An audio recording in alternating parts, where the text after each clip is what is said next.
Rundown 6 has introduced so many new things to GTFO that I honestly wasn't expecting to see quite yet. Bots that you can use to fill up your lobby in case you just want to play with some close friends. Checkpoint doors that you can use to save your progress in case you wipe later on. Levels that are story based and have a lot of lore in them. And a brand new enemy that shows up as early as the second level.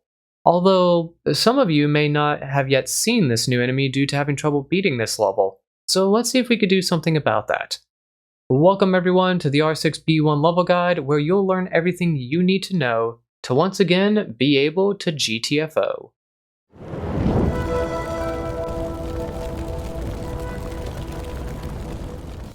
As always, let's start off with the recommended loadout.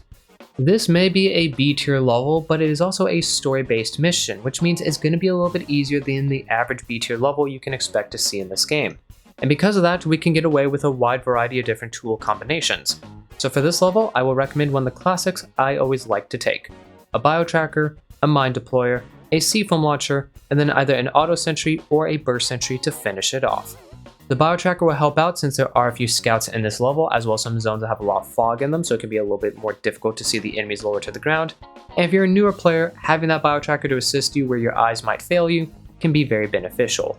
The mine deployer and the C-foam launcher, these are going to be our classic means of dealing with a lot of the alarms in this level. Many situations we could just shut one or two doors, C-foam it to reinforce it, have a mine on the inside, that way it blows up and break it down, and you basically don't even have to shoot that much during the alarms. Re-C-foaming the doors will help out a little bit during this level as well, since some of the alarms can be a bit longer, but overall, the mine deploying C-foam launcher is all you really need to deal with most of the alarms in this level. And then finally, when it comes to the auto or the burst sentry, this is sort of a fallback tool in case things go wrong. Maybe you wake up a room that has a lot of enemies in it, or you wake up a scout and you need a little bit of extra firepower, or maybe something goes wrong, a door gets broken down that you need for an alarm. So instead of mining and C-foaming it, you can just simply place the sentry down in that location, C-foam the floor, and it'll work almost as effectively as if you had mined and C-foamed the door itself. So sentry can help out just in case something goes a little bit wrong. Like I said earlier, this is a fairly easy level, so if you want to change this loadout a little bit, you definitely can. Maybe you don't want a bio track and you'd rather have two sentries. Going ahead, it's up to you and your team at the end of the day, and many different types of loadouts will get you through this level just as effectively as the next. Dropping down into the level, you'll see that your main objective is to find a specific terminal located inside of Alpha 2. And in order to go about doing that, we need to deliver the matter wave projector that we drop down to the level with all the way to zone 38. And we start off inside of zone 31. Inside of zone 31, at the far northern end of it, you'll find a security door that leads you to zone 33 and eventually will give you access to zone 38. However, the door is currently unpowered and we need to plug a power cell into the nearby generator in order to open it. This power cell will always be located inside of zone 32, which can be found to the western side of zone 31. So head to the west, clear out the rooms, collect the resources, and then when you get all the way to the end of it, you'll find your security door to zone 32, which is going to be a class 4 diminished alarm. As you can see, enemies can only possibly spawn in one room, and there are 3 doors that they can go through to get out of their room. So to maximize efficiency, I recommend you close all 3 of them. Then when it comes to the 2 doors that lead into your room, make sure you shut both of them and then you place 1 mine on each. However, do not C-foam either of the doors yet. Most of the time, they will only take one of these 2 doors to get into your room, so I recommend once you have the door shut and you have your 2 mines placed down and everybody's ready to go, activate the alarm and then bio tracker, ping those enemies and keep a close eye on them. Once they break down the first set of doors, you'll see them either go for the northern door or for the southern door. Most of the time, they will go for the northern door. When you know for certain which door they are going for, person with the C-foam launcher rushes over to that door and will quickly C-foam it, that way it's fully reinforced, and this should buy you enough time to finish almost all the scans before the doors break down and the enemies come in. And that's all you really need to do for this alarm. So once you finish all the scans and all the enemies are dead, you can head into zone 32. Inside of zone 32, you'll find the power cell that you need to continue on with the rest of the level, as well as a few resources, but be careful as there is a scout patrolling in that room. Once you have your power cell, you can head back to zone 31, plug into the generator, and this will return power to the security door to zone 33. And all you need to do to open it up is just a simple full team scan. Inside zone 33, you'll find more enemies and more resources, as well as 2 more security doors. The one to the west is where you ultimately need to go. This is the security door to zone 37 and eventually leads to 38. However, you need a key card in order to unlock that door. So hop on a terminal, query where the keycard is, as that keycard will either be located inside of Zone 35 or Zone 36.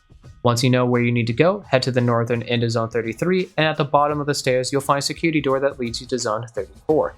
This security door is just a simple checkpoint door, so no alarm involved with it. Once you finish the checkpoint scan, you can head into Zone 34 and start looking around. Inside of Zone 34, you'll find another scout patrolling around whichever one of the 3 rooms that spawned in, as well as a fair amount of fog covering the floor. And you're going to want to be careful of this fog as it's quite dense and can very easily conceal enemies who are sleeping inside of it. So be careful as you're going through here, either keep an ear out for enemies or have your biotracker communicate with you, because the last thing you want to do is accidentally step on an enemy you couldn't see and have it wake up the entire room. Inside of Zone 34, there will be 2 more security doors you now have access to. One to Zone 35, which can be found to the east, and one to Zone 36, which can be found to the west. You have access to both of these security doors, but you only need to go to one of them to get the keycard you need to continue on with the main objective. So make sure you're reading the zone number on the doors, that way you're going to the correct one of the 2. Both Zone 35 and Zone 36 will have a Class 4 alarm tied to them, so let's look at a map overlay and talk about how we can deal with it. It doesn't matter which one of the 2 doors you're going to, the map overlay will be the same in both instances. Enemies can only possibly spawn in one room, specifically back in Zone 33. They'll go through the open security door, and then they'll go to whichever one of the 2 doors leads into your room. So the only preparation you need to do is go to the southern door in your room, mine it and seafoam it, and then you're good. You do not need to place your sentry down. All you really need to do is, while you're doing the security scans, have the seafoam launcher person go over and re-seafoam the door once or twice while the enemies are breaking it down. That way you can focus on the scans completely and get all of them done before the enemies even step foot into your room. Once you're about to finish the 4 set scans, let the door break open and the mine will deal with most of them, and then you just simply shoot the rest of them. Once you finish the alarm, you can head into your respective zone, depending on which one you need to go to get your keycard. Zone 35 and 36 are quite similar to each other. There will be a lot of enemies that spawn inside of these zones, as well as another scout, and of course there will be quite a bit of fog that will conceal the ones that are a bit lower to the ground, so be very cautious when going throughout here. I have seen quite a few groups wipe at this point due to an unfortunate room wake up. But go throughout it, collect your resources, get your keycard, and once you have everything you need, you can head out and go back to Zone 33.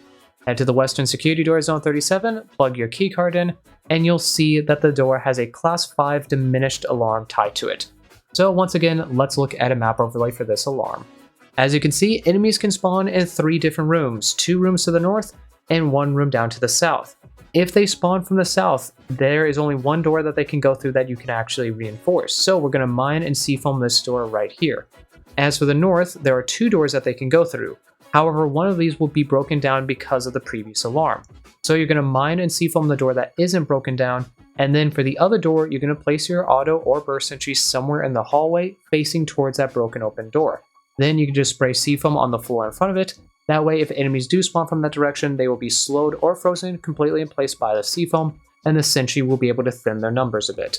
This will make it so that no matter which direction they come from, you have some defenses to counter them. But even then, with all these defenses, this is a Class 5 alarm, so you will have to shoot quite a bit. But as long as you've been playing well up to this point, you should definitely have the health and ammunition to survive during this alarm. Once you have finished it, you'll be able to head into Zone 37.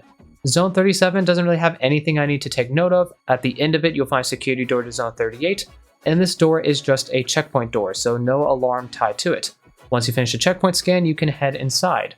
In 38, you'll find some resources as well as the platform in the middle where you need to bring the matter wave projector. But before you plug it into the machine, you might want to wait a little bit because a few seconds after going into this room, some dialogue will play. So if you're somebody who's really interested in lore or backstory, this will be quite good for you. Once your team is ready though, or the dialogue is finished, you can then plug the matter wave projector into the machine. This will cause a full team scan to appear on the platform, and once you finish that full team scan, you will be teleported out into the desert, also known as Alpha 2. And this is where your terminal is going to be that you need to find for the main objective. There will never be any resources or enemies out in Alpha 2, so all you need to do is just follow the path until you make it all the way to the end, where you'll find a few building structures as well as a terminal in the middle of all of it. Walk up to the terminal and it'll give you the command you need to input, and once you put that command into the terminal, it will cause another full team scan to appear. Once you finish this full team scan, you will hear an ominous roar go off in the distance, and then the battle music will begin.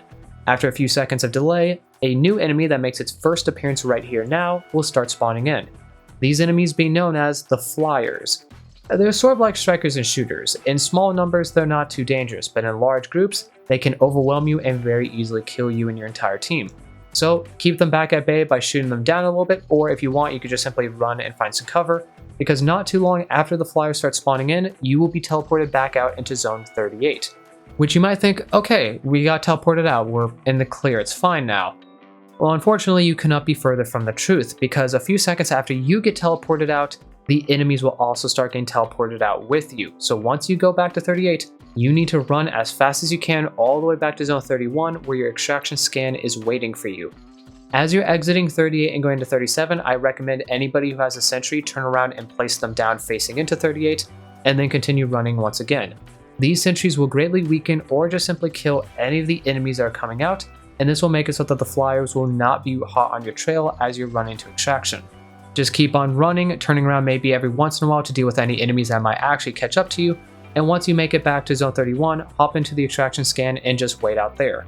You'll have to wait a little bit to get the scan all the way up to 100%, and you will probably have to deal with a few waves of flyers, but overall, it's not too difficult to deal with them. You should still have plenty of ammunition, and if not, then you could just simply use the cargo crate in your extraction scan to get a little bit of cover and just sort of zigzag back and forth a bit.